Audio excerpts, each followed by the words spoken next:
Team Captain Talk Show with the Team Captain and the Oracle. They're still on duty. That legendary duel on CTI 22.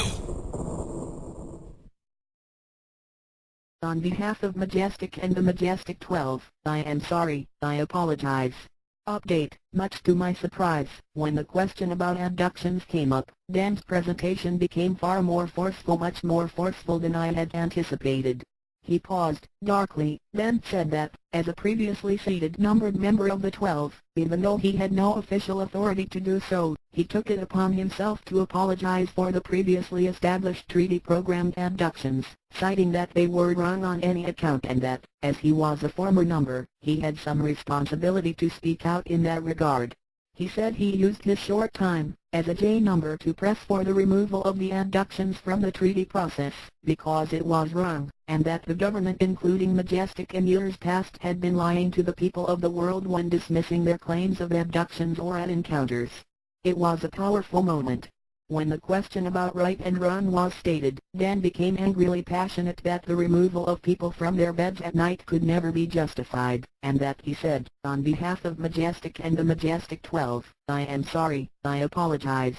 In the 60 years of Majestic, this is the only or at least one of very few times anyone from the seated 12 has ever said they were sorry for anything. www.angelfire.com web link part 25 html. Dr. Marcia McDowell, Administrator, January 27, 2008. New English Forum, The New News. www.newenglishforum.proboards107.com web link ACTION equals DISTLAY and BOA party equals NPWS and THREAD equals 1,192,185,297 and page equals 44. Announcing the official speaker's short biography for Drive. Dan Burish's appearance in Laughlin, on March 1, 2008. This will appear in the official programs for the speakers. Drive. Burish was a senior operative/scientist, responsible first to the Committee of the Majority and the Majestic 12 1986 to 2003, then only to the Majestic 12 2003-2005, before it was adjourned October 12. 2005. During the 1991 Gulf War, he was assigned to a Black/Ops unit, and was deployed into the International Coalition's Zone of Operations. For the purpose of counteracting a rogue military unit's intended application of unauthorized biological warfare agents against the Iraqi army. Dr. Burish's helicopter was hit by enemy fire, killing one occupant, and crashed. Before being evacuated by the accompanying chopper, he was forced to defend himself in close combat. After his return, he was ultimately assigned, as a microbiologist at the Papoose Lake Facility S4 and operated as a working group leader on Project Aquarius, where his responsibilities included leading a group of scientists in the investigation of a J-Rod extraterrestrial entity neuropathy. Such investigation included his being introduced into a clean sphere containment unit and interacting directly with the J-Rod, then processing, evaluating, and transforming tissue samples for reintroduction into the J-Rod, with the intent to ameliorate the pathology. In the late 1990s, Dr. Burish was formally censured by the Committee of the Majority for his violation of direct orders, but had his academic credentials restored in 2006 by intervention of a very private religious order, based in France. His credentials may be verified upon request. During 2005, for a short time, Dr. Burish sat as a pro tem member of the Majestic 12, as MJ number 9, and was finally assigned as H1 Madge, the designated person to disclose the extraterrestrial human lineage time travel information. He completed his final orders in September 2006, and is retired from service. Dr.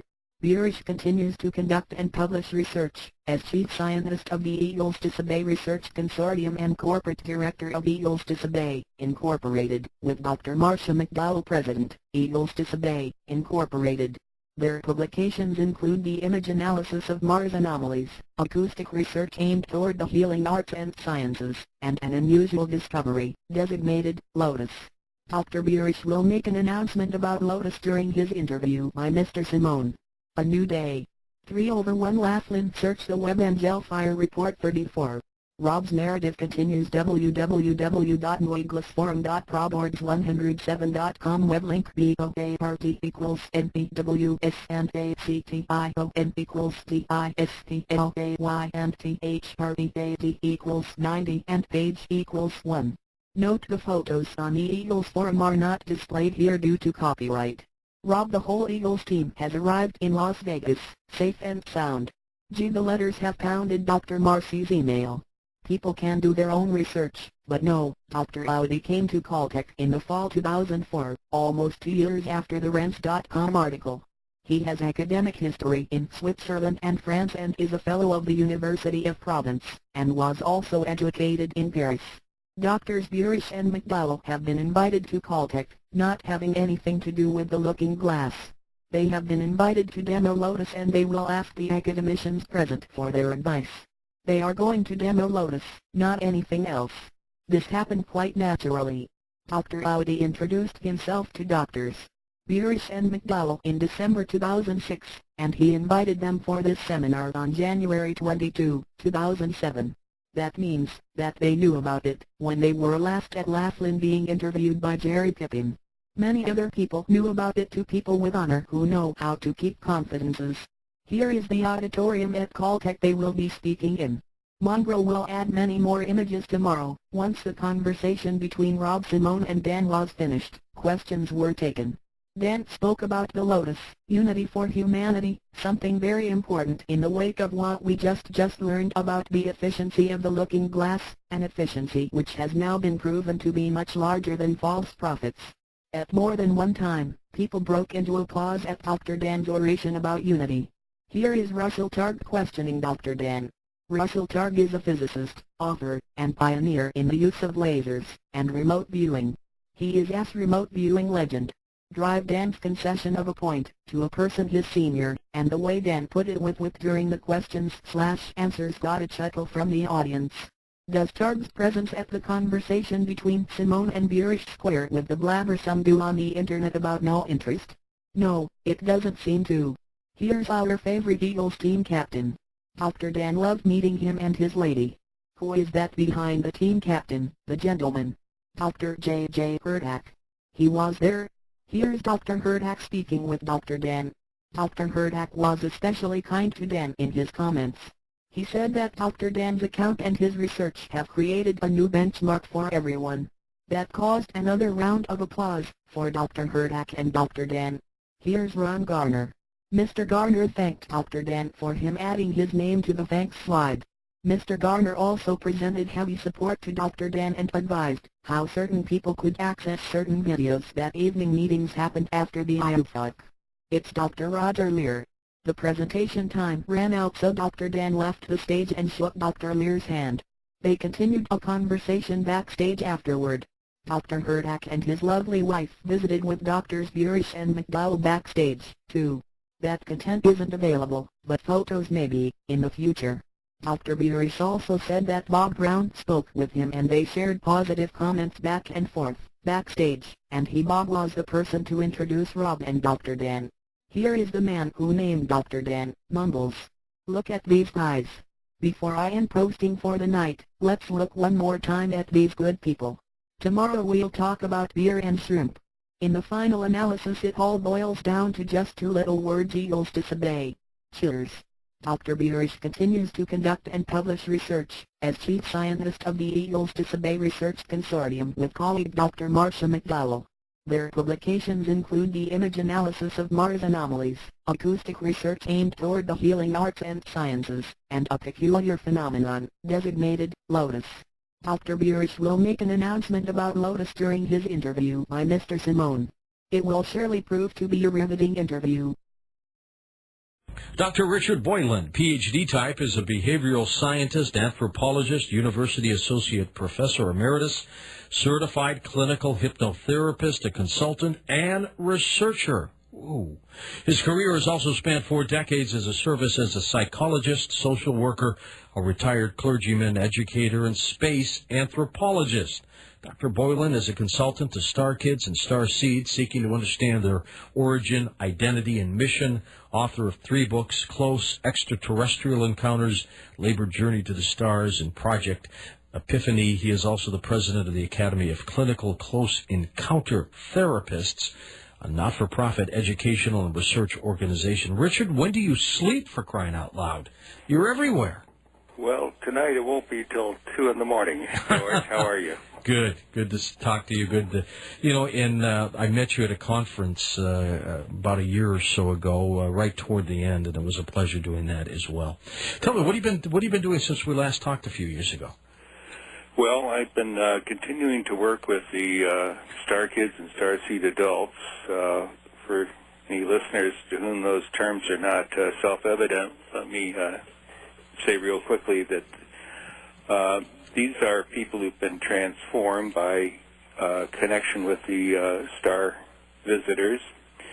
The 2 main ways people get transformed is either their parents are visited and some reproductive material is genetically upgraded, and when they are born they are more advanced, brighter, have a double handfuls of psychic abilities, generally are more robust, and have a pretty strong cosmic awareness.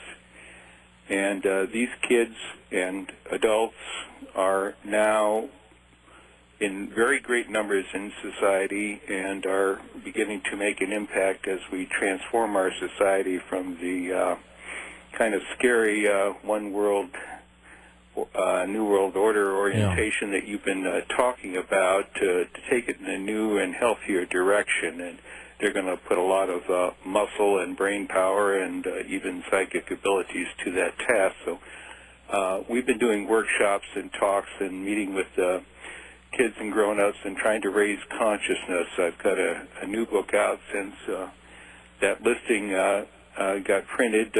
Star Kids is the name of it, and it talks all about them. And, of course, writing that has consumed much of the last year. Now, when you talk about there are many of these children on the planet, how many are we talking about, if you could estimate for us? Well, yes, I've done some research, sampling technique, and the results are, to put it mildly, astounding. Let me give you some global figures, because this is a worldwide phenomenon, and the numbers are just going to dazzle people.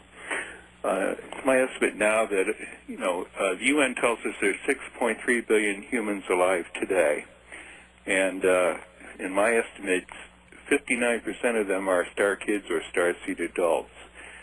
Now, that doesn't mean they're all awake yet. Many people know they're different, they feel different, they can't quite put their finger on it. They know they have unusual abilities that nobody talks about in the newspapers or on television, but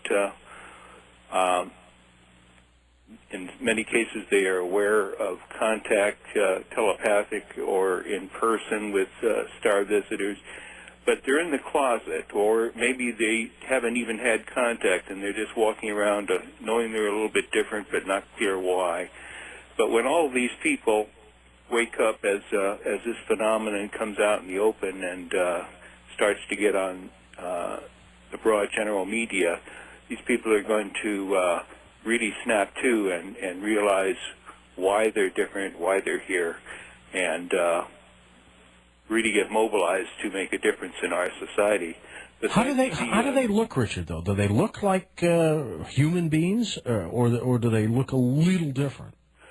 No, these kids and adults pretty much look like general humans. You wouldn't, in most cases, be able to pick them out of the population as looking much differently. They, in some cases, tend to have a little larger head development, particularly in the front or the top, and these are areas of intelligence and psychic dominance in the brain structure.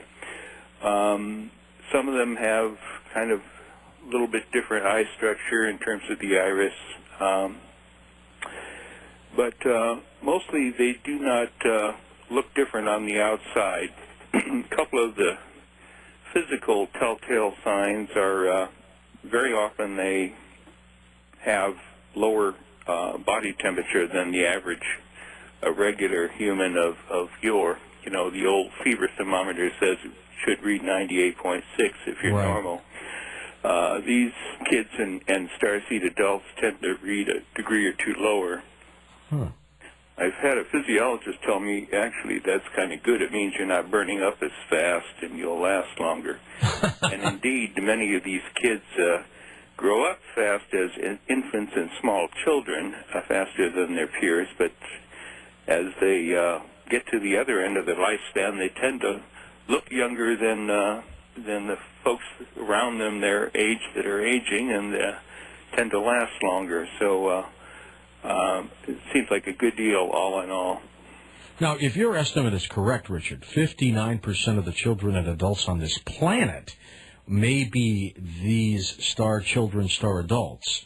That means to me that this campaign has been going on for a long, long time. Has it? And let me say yes, and we'll talk a second about the length of that, but let me mention the other dimension of how star kids and starseeds happen besides the gene splicing, upgrading. The other major, in fact, in my research with, I probably worked with 500 people now have had contact, and many starseed star kids.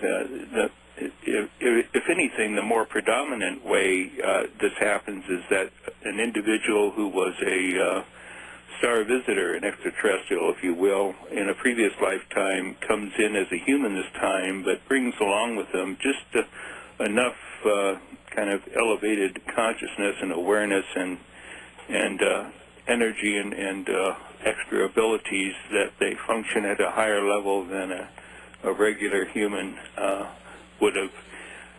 So the combination of these star visitor incarnates, if you will, that are now walking around as humans and humans who've been genetically upgraded does constitute the 59%.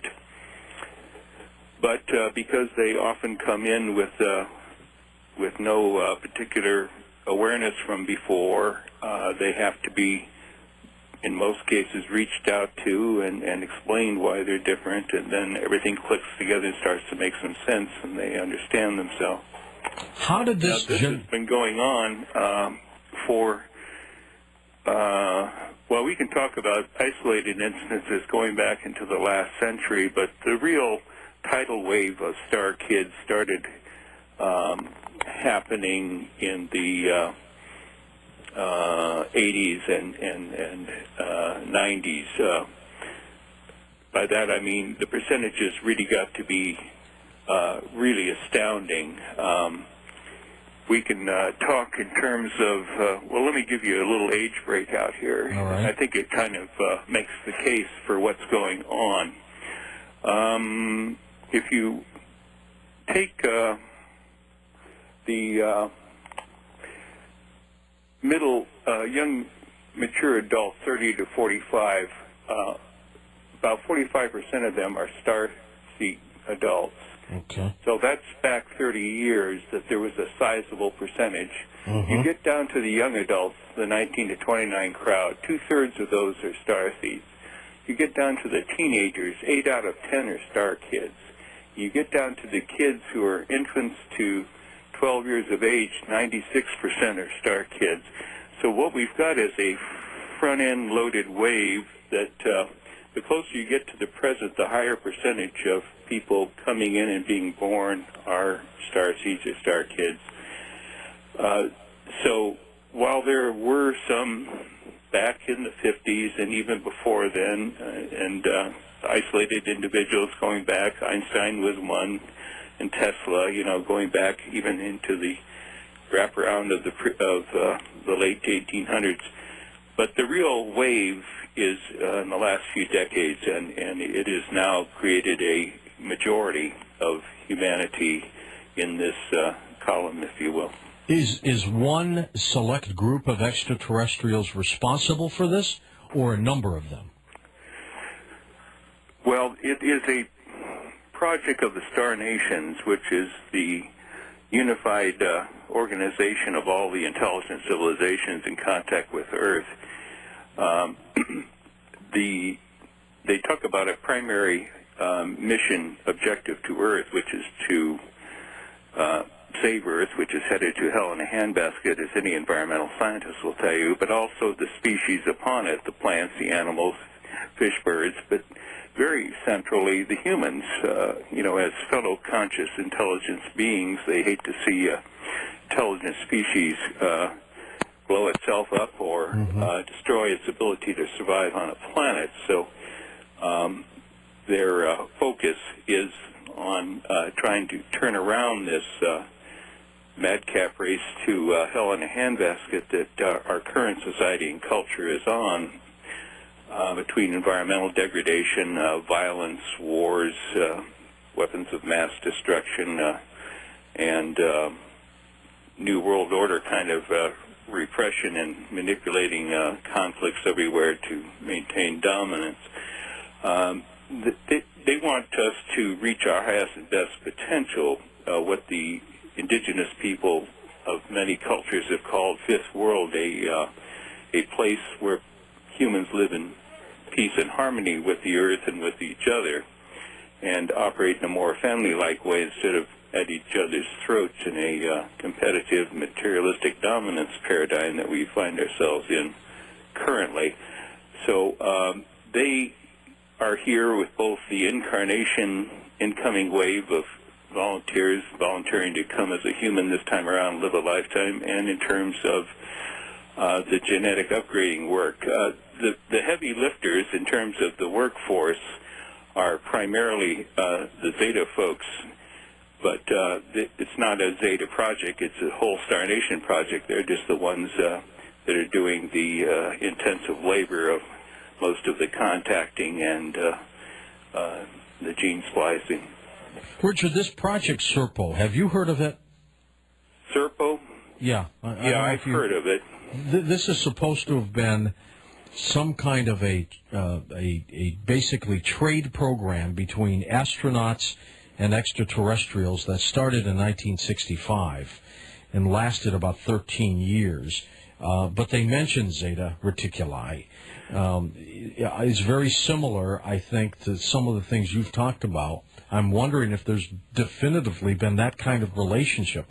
But my question to you is this: how do you know this has been going on, this either genetic altering or this transformation?